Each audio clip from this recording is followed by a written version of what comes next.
Are you ready to be in top form? You're about to enjoy and be transformed by some killer life and business hacks that we've designed to improve everything from your marketing and management to your fitness, health, lifestyle, and even your travel. You're going to be looking good. Come and get it.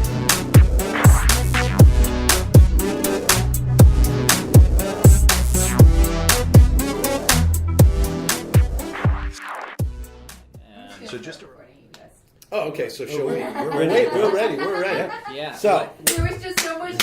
But no, that's an interesting point. When really smart people in one area step out of their lane, yeah, it's a disaster. but people a lot of times always. we want to get into this. So welcome everybody that's watching on Facebook.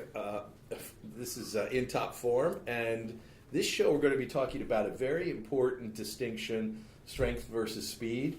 Which is more important, and is it really that one is more important? I'm here today with my two co-hosts who are often here, my loyal co-host Samnath Sikdar, and our erstwhile co-host Pat Flynn. As loyal as you want me to be. We have some fantastic stuff for you, and we're all pumped up because we're just coming off a show about yoga. That's right. Yeah, that's right. So today, let's launch right into it. We were, while the audience is building, and again, for Facebook viewers, you're getting to see the behind-the-scenes look.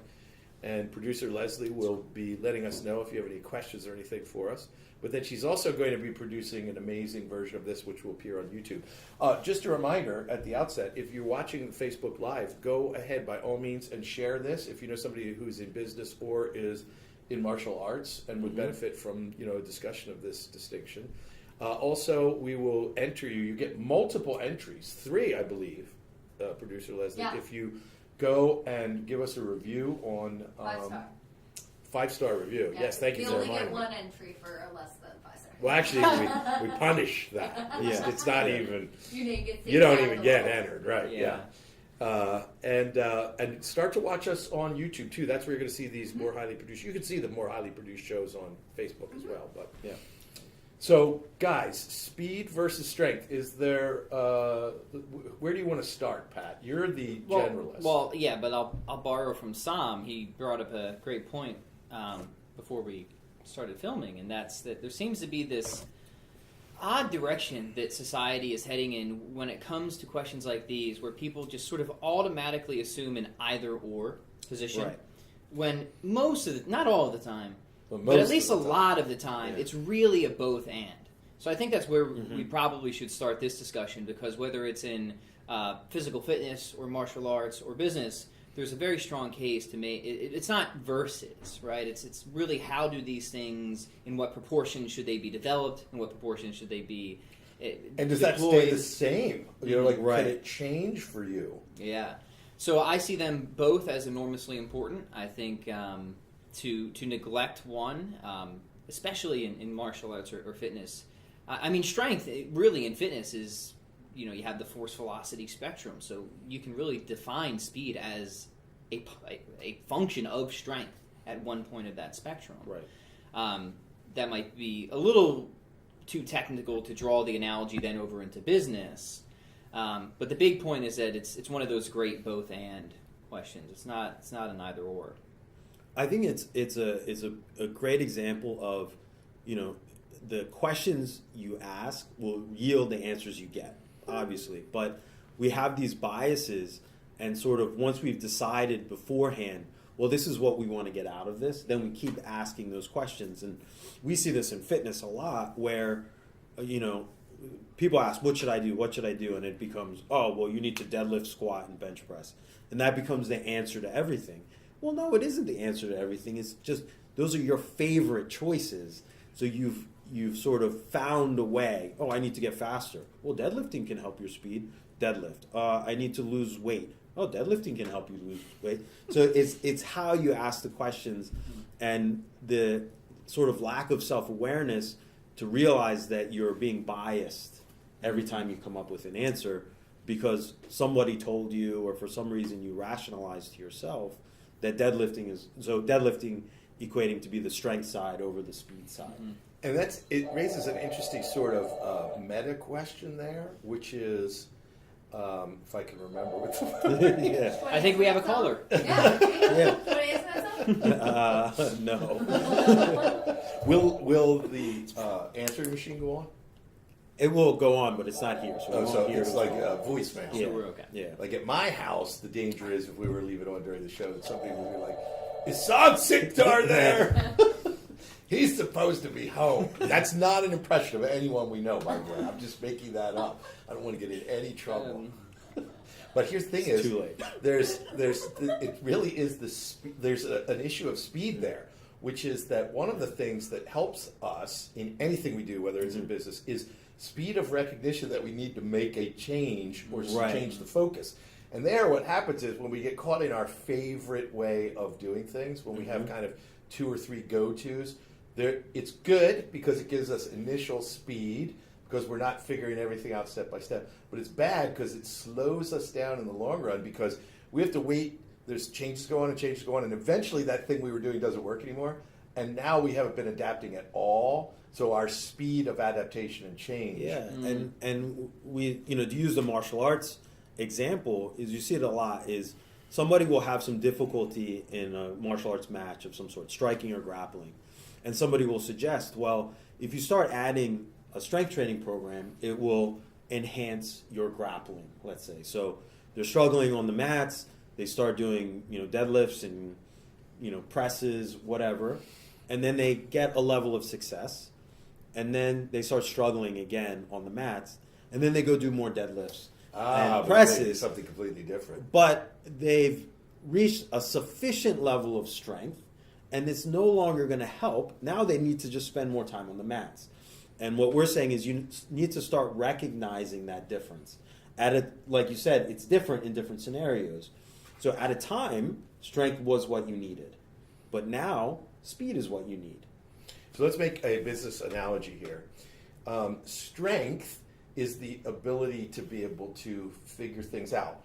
My market has this pain. I'm going to produce a product or service. Then to hire people to do the video or to produce whatever the deliverable is going to be. It's maybe not taking this much money out of the business while you're steering capital into that. It takes strength. It takes a while. But there are fast ways of delivering that and slower ways of delivering that. And so we get this same conundrum we're talking about here in training, in business, which is going to serve me better, is usually how people look at it. Should I develop my strength muscle where I'm going to be able to tough it out and keep going and build new products and eventually get into direct mail rather than this less expensive PPC? Yeah. Well, what if somebody is leaner? I mean, I can think of an example of this that I recently observed where SaaS company builds out this big piece of software and they're spending millions. A crappy little startup turns out a crappy little stripped down version of it that, because it gets to market earlier, is enough. It solves enough of the problems of people that they start taking away all of the potential market out there, as well as some of the big heavy duty SaaS companies' customers. Yeah. So we have this same strength versus speed answer there. Yeah, so I want to go back and play on what Sam said a little bit before, because this is something you see very commonly in fitness, and I think it applies to what you're saying. And Sam hinted at it with the jiu-jitsu example. And I say this so I'm in the strength and conditioning field primarily. That's where I speak. So it always upsets people whenever I come out and say that strength might not actually be your problem, because people love strength. They love deadlifting. They love getting stronger. But they continue to think that all of their fitness problems are related to or will be solved by getting stronger. And once you have a sufficient amount of strength, then you need to have, maybe the speed analogy is here, but at least the wisdom to kind of reassess and realize, okay, well, strength was needed at some point, but now I need something else. But the problem is people like strength and they're good at it. So what you typically see in anything is rather than people focusing on weaknesses or the areas that really need attention, they tend to double down on the stuff they're already good at because it's easy, it's immediately rewarding. Like, I can go into the gym and I can do a bunch of kettlebells or deadlifts and feel really good about myself because I'm proficient at that.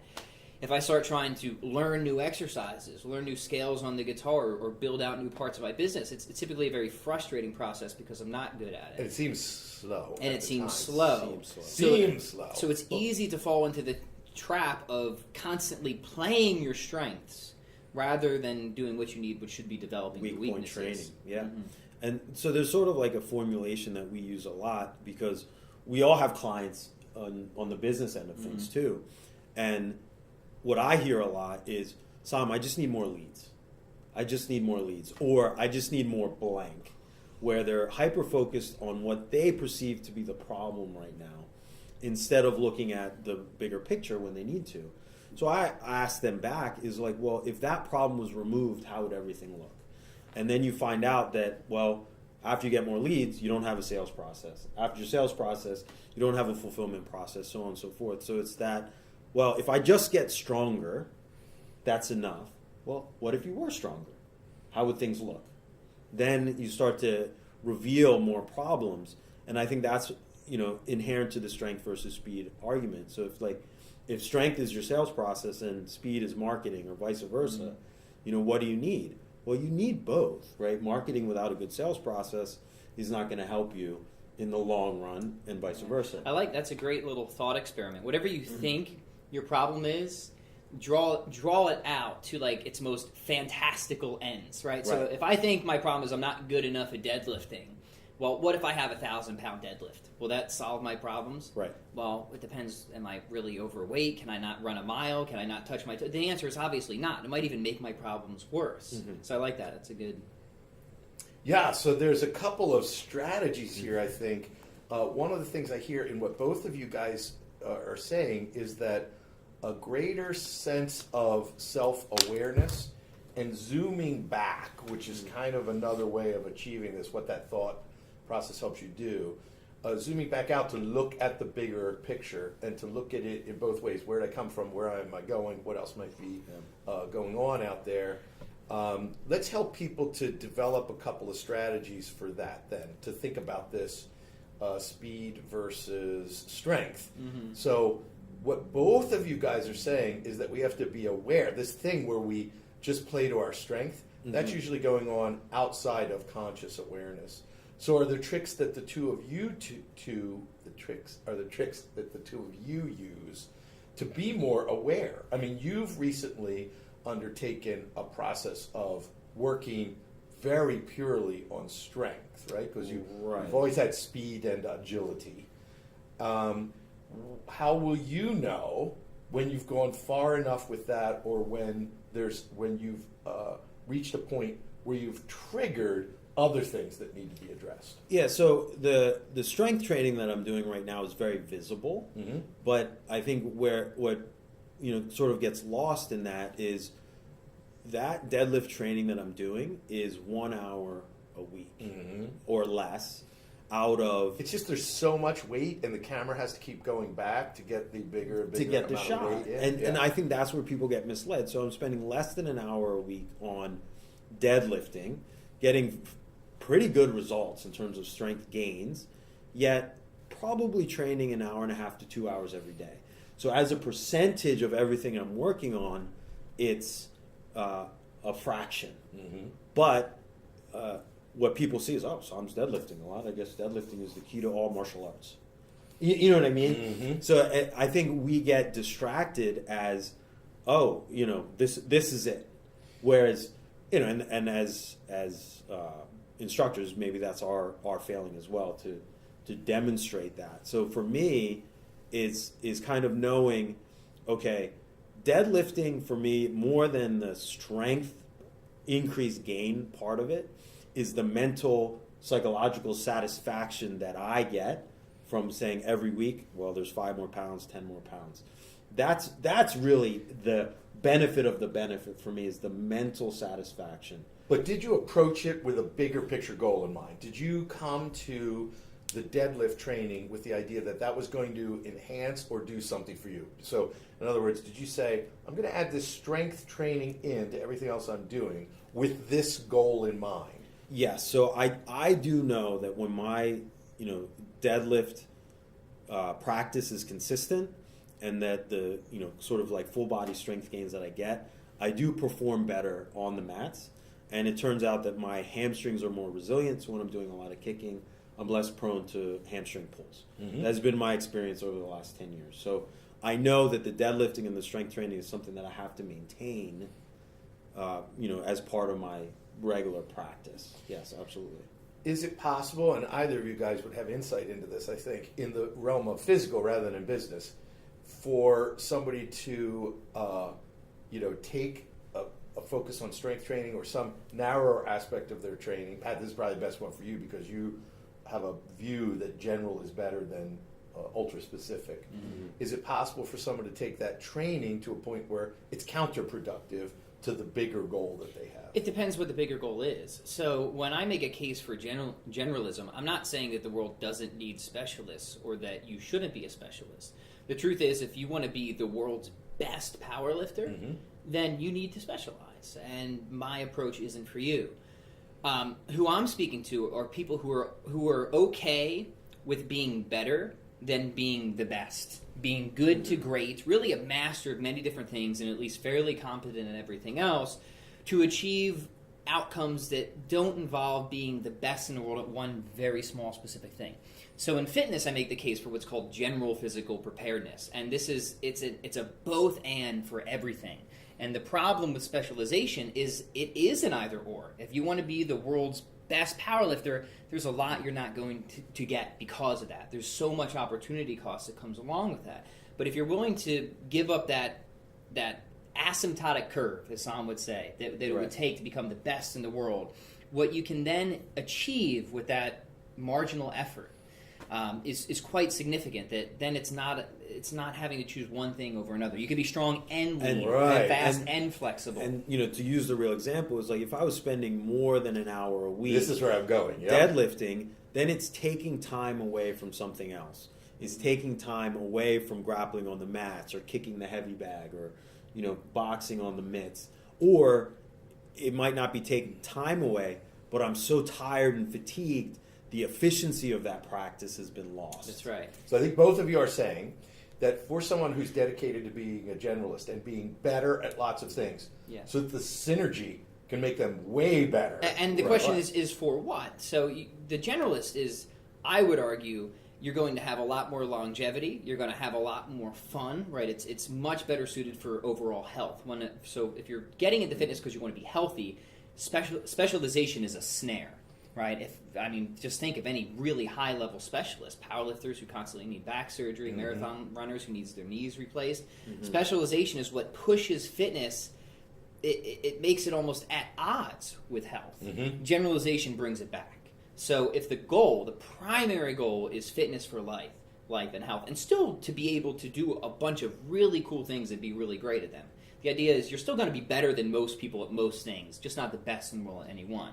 That's when generalism makes sense. But if you still want to be the world's greatest deadlifter or something, that's nothing against that. I'm not saying that's morally wrong or anything. It's just then you're just going to reject everything I had to say flat out. Well, let's take this for a second, again, from training, where I think we now have an answer, which is that too much specialization can actually be counterproductive. But you have to have some clarity about what it is that you really want before you can make those decisions. Right. So in business, I think the same thing flows from this, is that you have to be agile and you have to be able to produce results with a certain amount of speed. I think that an example, and I'd like both of your impressions on this, is somebody thinks, I'm going to bring this new thing to market. I think it's what my audience wants or needs. No matter how careful and meticulous you are about asking these questions, there's lots of reasons that people tell you things about what they want and need and then aren't willing to pay for them when it comes to it. Right. So I know people that have spent literally tens of thousands to millions of dollars producing something that when they take it to their market, fully produced, the market has no interest in it, and they're not rewarded. So I would argue that there's where you're focusing too much on strength and not enough on speed. Yeah. And there's probably a happy place where you can roll out something that's not so obviously defective that it frightens people, but lets you get a sense of, do they want this or not? What other features might be useful to them? What are the benefits they're experiencing as they get the light version of it? Well, I think one of the first things, and this is generalism, I think makes even more sense in business. There's very few instances where I think being a high-level specialist in business really makes a lot of sense. And when you look at the people who've truly been the most successful in terms of business, they really are generalists. They're good to great at many different things. Generalists typically see more opportunities because they hold more perspectives. They're better at delegating because they understand so much about a lot of different things. So to your question, for me, it always is being a student of markets first. So understand what the markets want, what people are actually buying right now, before you start to make any decisions about what to create. I think people tend to go in the reverse. They make something, they try to put it out Which there. they fall in love with. Which they fall in love with, they get very, very emotionally attached with. So she'll cue us. Oh, we're good. So yeah, people, they have an idea, they fall in love with it, and then they will invest everything they have in that without understanding, without being a student of markets. So I'm in fitness. I tell people who ask me advice all the time in the fitness industry, I tell them, if you can't make money in fitness, you're an idiot. It is one of the easiest markets, and it will always be one of the easiest markets. So if you can't own your business chops enough to make it in the fitness industry, I don't know what to tell you. Do you say that because fitness is like golf? People that want fitness crave it. They're willing to do almost anything to have it. That's right. I wouldn't say it's the market where you can dollar for dollar charge the most. I think like golf would probably be a better market. You probably more profit margin there. But fitness is a market where billions and billions of dollars are spent every year. It's been established for as long as capitalism has been around, really, and it shows no signs of slowing down. So this would be something where if you have a completely blank slate and you're looking to start a business, that's really the first thing you should consider is, all right, what are established markets that, if I'm going to enter these markets, I have a pretty good chance of succeeding, all else equal. Fitness is probably in the top 5. And people sometimes do the reverse because they think, oh, well, it's so crowded, it's so busy, that I'm going to try and find some obscure market and I'll be the first one there. And that's the mistake, right? The old saying is, don't be a pioneer because you'll come back with your back full of arrows. And that's true. Rather, go into a market that is swarming and then just figure out how can you be different? How can you be unique? So for me, niching down within that super active market. Exactly. So that's why I kind of turn people away from niches per se, because that I think they tend to go to some place where like nobody is. I say go where everybody is, but then make yourself special, make yourself unique. So I'm in fitness, hugely popular, kettlebells, absolutely swarmed with people, but I'm the only person talking about generalism, and that's what makes me unique. That's what makes me stand out around everybody else. Even though that a lot of what I teach is the same fundamental principles of other people in the fitness industry, progressive strength training. I have a few unique, items of my own for sure, but it's that unique selling proposition, that unique brand of generalism that really resonates with people in a noisy industry. So in martial arts and in fitness, we talk about developing. Let's say we have to have clarity about what we want. What's the outcome we want in martial arts or fitness, and then we begin to train for these things. We train for strength. We train for speed. Depending on what the balance is that we think we need, we train for both in a particular session. Right. So let's talk for people that have tuned in and say, I want to know about training for strength and speed, how you guys do that. But then let's extrapolate from that and say, how do people train in business to achieve these things, both the strength piece we're talking about, are there exercises, are there strategies, are there things they should be doing? Yeah. So martial arts. I think in the martial arts example is, like you said, is having awareness of what you need the result to be. So if we use 2 examples in Taekwondo specific martial art, the nature of competition and the nature of success is very different than in jiu-jitsu. So you're going to need different qualities. So it's knowing what the rules are, so to speak, is going to yield what you need to focus on. So in a stand-up, kicking focus, striking game, speed is definitely going to outweigh strength. And you've seen me perform there. Yes, I have seen it. And then in Speed grappling, is not my strength there. Strength is going to be more important. But in both, technique is also paramount, right? But the techniques are different. So number one, knowing what begin with the end in mind. How many times have we heard that before? Is knowing what your desired result is. Then, can I add just a refinement to that we've explored on a prior show? Yeah. Knowing what the result is, and then reversing that and saying, what is it as I go for that result that I also don't want? Correct. Because that's going to, both of those are a very valuable insight. That came from the Little Watch Charlie Munger show. Sorry. Exactly. And then once you're in those is having the patience and discipline to work on your weak points. So knowing, so let's take grappling for example. I know that there's a position called side control. You're either on the top or on the bottom. The bottom of side control is a weak point for me, or it was. So in training, I'm going to put myself in that weak position to develop the skills, the patience, the resilience to get out of it. So in your business is sort of identifying, okay, I'm really good at developing marketing, then bringing in the resources that are going to do your finance or do your logistics, is finding out where those weak points are and then ways to fill those gaps.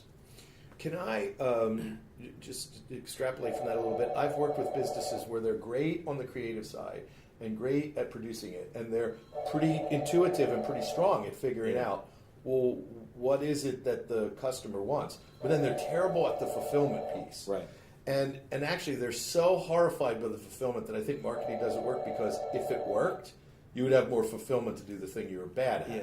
The minute we get them to outsource, so I want to go to this thing, I'm not totally sure I agree with it, but like work your weak points.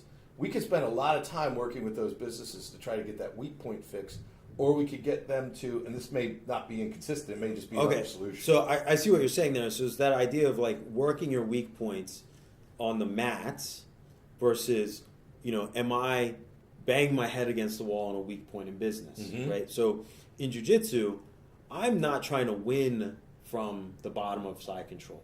I'm trying to get good enough there to get out of it, right?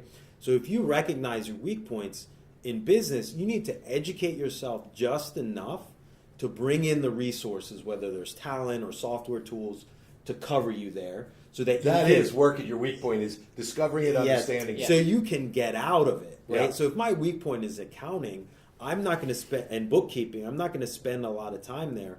I'm going to educate myself. What do I need so that I can escape that and work on the creative or the sales or the marketing? Yeah, this is a good point. And it's going to vary from skill to skill, but this is where business is a special situation, because in jiu-jitsu, like Sam can't call in somebody else to do side control for him. But in business, he can. Cool if you could. It'd be awesome, right? But that's what I'm saying. The Matches. calling somebody else in is knowing how to get out of side control, not trying to win from side control. Yeah, but there are going to be certain skills in life, like martial arts, right, where you do have to spend time improving your weaknesses. In business, it's just I have to understand it, and maybe I could delegate it or outsource it. I think that's a really useful, that's part of the speed component, understanding what isn't worth spending your time on. Right. And bringing somebody in to take care of that. And for a lot of people on the business side, that's a hard thing to do, because people want to be good at certain things that they're just never destined to be good at, especially on the creative side. And this is kind of a hard truth I have to tell people when I'm consulting with them, is like, you're not meant to be a writer. You're just not a creative writer. Hire this out. You're really good at this, so focus on that. So there's a lot of emotional entanglement on there. Now, when it comes to strength, or say something like playing the guitar or jiu-jitsu, then it's all on you. I have to really spend time. And there are polishing things my even in weaknesses. business. So, for example, as you rise within an organization as a leader, I mean, maybe there's going to be a point where you can't. The organization is too big and complicated, where you can't lead your own organization anymore. But my guess is that Zuckerberg has probably improved as a leader from where he was, back in the day. What were we could ask the Winklevoss twins about that and see what they think. So, what about that? I mean, how does somebody know this is a skill I better get better at, even in business? It's more like the martial arts analogy. I just can't go any further unless I get better at this. And how do you make that distinction versus one where I'm probably never going to be as good at distribution of my product and getting it into bookstores or whatever it might be? I think you need a willingness to seek out and accept advice. Because it's hard to know those things about yourself. Exactly. Like, if you're trying to operate in a vacuum all the time, it's going to be hard to have that self-awareness from the get-go. So is taking the time, part of weak point training is is going out and seeing and following people and modeling and mentoring and saying, okay, they've reached a level of success. Let me see what I can do, and investing it both time and financially in coaching, mentorship, etc.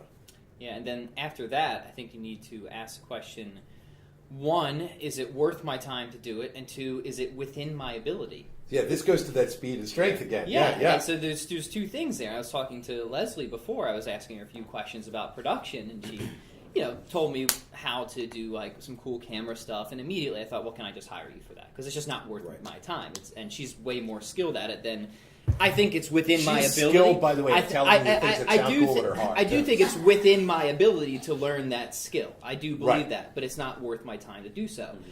There's other things that are just not within my ability, and that's a hard thing for people to accept because they want it to be. And you could force it for a while, but the amount of time it takes you to get it to the degree that you're going to get to that just isn't worth the rate of return if you just invested your time and your effort elsewhere. So I think those are the two questions after you take Sam's advice of getting some honest criticism and advice of, is it worth my time, and is it even within my ability? Now that raises a giant issue for people because I know people who will say, okay, I accept what you two guys are saying. But then the ego, when they seek it out, they go to a mastermind, they get a coach who has a proven ability and has actually achieved something in that area, then the ego it makes it hard for them to accept what it is that they're hearing. Mm-hmm. I mean, I've had problems with that through life. I'm way better at that than I was before. How do people get better at, we know it's hard just to get to that point where you say, I can't know everything about myself. I need information from the outside. And then how do I accept? How do I be open to that? Any tricks? Maybe you've never had a problem. Well, no, I did. And something I learned pretty early on when I was taking guitar lessons as a kid was whenever you're criticized, and this is what I still try to do even today, is I wait a day before I respond. Ooh.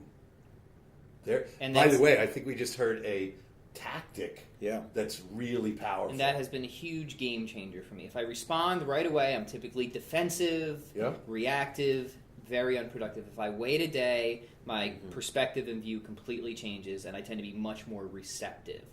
So whatever criticism I get, and I'm not saying that it's easy for me to accept criticism now, it's certainly not. I've just gotten better at and you get a real reward for it. That's the other thing. Once you mute that ego one way or the other, and you get criticism, and then you're accepting of it, and you judge whether that's really valid or not, and then you get rewarded for doing that, then the brain's like, I'll take a little bit more of that. Yeah.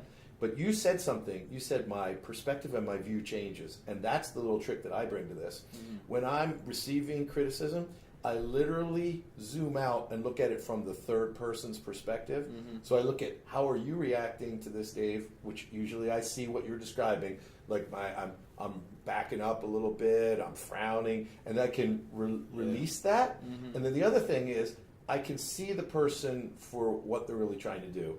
Either in some cases put me off my game with an unfair criticism, or they've got something where I should stop and listen to them.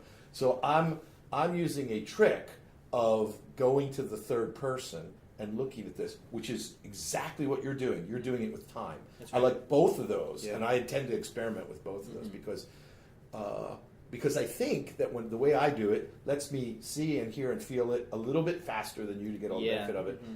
But it may not be as, I think what you're doing gives you a deeper perspective. Sure, I think it's another both and. So your NLP ninja trick is certainly a valid one. And Thank you, Dr. Bandler. Yeah, thank you, Dr. Bandler. Maybe I'll be able to speed up my process along by incorporating that. But I'm going to use both of them. Yeah, I like that a lot.